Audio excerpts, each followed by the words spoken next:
اللہ کریم ارشاد فرماتے ہیں أَلَمْ تَرَ أَنَّ اللَّهَ يُسَبِّحُ لَهُ مَنْ فِي السَّمَاوَاتِ وَالْأَرْضِ وَالطَّيْرُ صَافَّاتٍ كُلٌّ قَدْ عَلِمَ صَلَاتَهُ وَتَسْبِيحَهُ۔ اے انسان یہ نہ سوچ کہ تو صرف میری عبادت کرتا ہے، ساری کائنات میری عبادت کرتی ہے۔ شیر عبادت کرتا ہے، گدھا عبادت کرتا ہے، کتا عبادت کرتا ہے، جو بھی ہے اللہ کی مخلوق سب رب کو یاد کرتی ہے، اگر غافل ہے تو انسان ہے۔ اس لیے فرمایا تو برائے بندگی ہے یاد رکھ، ورنہ پھر شرمندگی ہے یاد رکھ، چند روزہ زندگی ہے یاد رکھ، ایک دن مرنا ہے آخر موت ہے، کر لے جو کرنا ہے آخر موت ہے۔ یہ زندگی کی جو ہے نا کھیل، یہ ایک دن لپیٹ دیا جائے گا۔ بادشاہ نے بھی جانا ہے، نبی بھی گئے، ولی بھی گئے، لیکن نماز کے ذریعے سے انسان اللہ سے اپنے مسائل حل کروا سکتا ہے۔ حدیث پاک کے اندر بہت ساری مثالیں موجود ہیں۔ حضرت جرید ایک بہت بڑے ولی اللہ تھے، جنگل میں جھونپڑی بنائی ہوئی تھی، عبادت کرتے تھے۔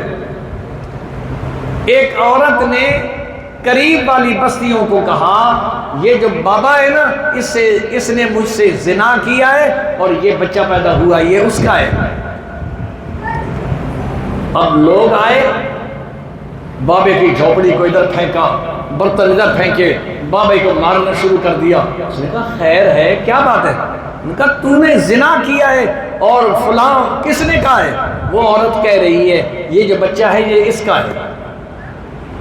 آپ نے فرمایا اچھا اس بچے کو میرے پاس لے آؤ، میں 2 رکعت نماز پڑھ لوں۔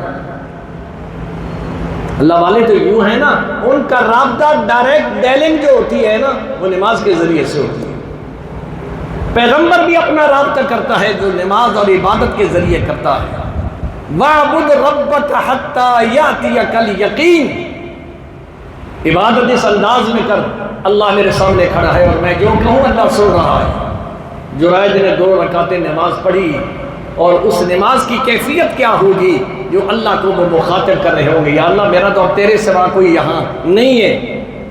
سلام پھیرا، آپ نے اس بچے کے سر پر جو ابھی دودھ پیتا ہوا تھا سر پہ رکھا، بیٹا بتاؤ تمہارا باپ کون ہے؟ وہ کہنے لگا میرا باپ فلاں چرواہا ہے، وہ میرا باپ ہے۔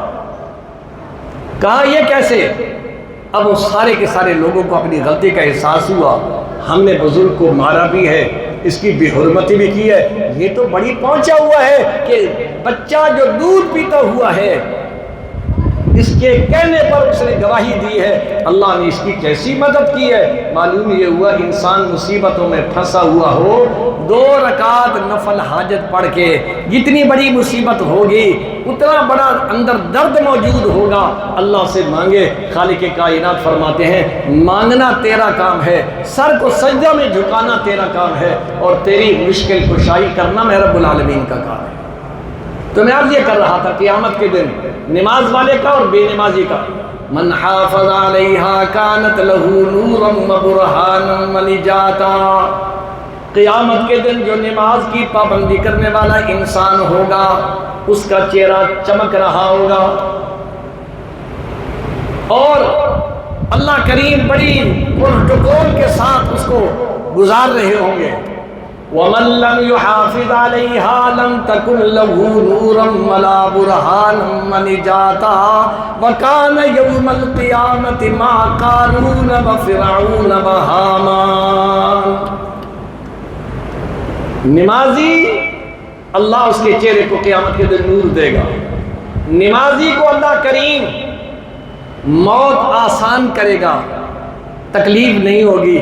جیسے آٹے سے بال نکالو کوئی زور لگتا ہے، کوئی تکلیف ہوتی ہے، فرمایا مومن جو 5 وقت نماز پڑھنے والا اللہ کی مان کر چلنے والا ہے، اللہ اس انداز میں اس کو دنیا سے اپنے پاس بلائیں گے۔ اور دوسرا اعزاز کیا ہوگا؟ فرمایا اللہ اس کو عذاب قبر سے محفوظ کرے گا۔ تیسرا اس کے لیے کیا اعزاز ہوگا؟ فَأَمَّا مَنْ أُوتِيَ كِتَابَهُ بِيَمِينِهِ فَيَقُولُ هَاؤُمُ اقْرَءُوا كِتَابِيَهْ۔ فرمایا قیامت کے دن اللہ کریم جب نامہ اعمال تقسیم کرنے لگیں گے تو نمازوں کی پابندی کرنے والا انسان اللہ کریم دائیں ہاتھ میں اسے نامہ اعمال عطا فرمائیں گے، اور میدان محشر میں وہ نمازی بھاگ بھاگ کر اپنے ساتھیوں کو، قریب والے دکاندار جن کے سامنے یہ آتا تھا وہ مذاق اڑاتے تھے تو مسیطڑ بن گیا ہے، تمہیں اور کوئی کام ہی نہیں ہے، آج ان کو کہے گا ہاؤ اقرؤ کتابیہ، میرے بیلیوں، میرے رشتہ داروں، آؤ میرا نامہ اعمال ذرا رزلٹ شیٹ تو دیکھو، اللہ نے مجھے کامیابی بخش دی ہے۔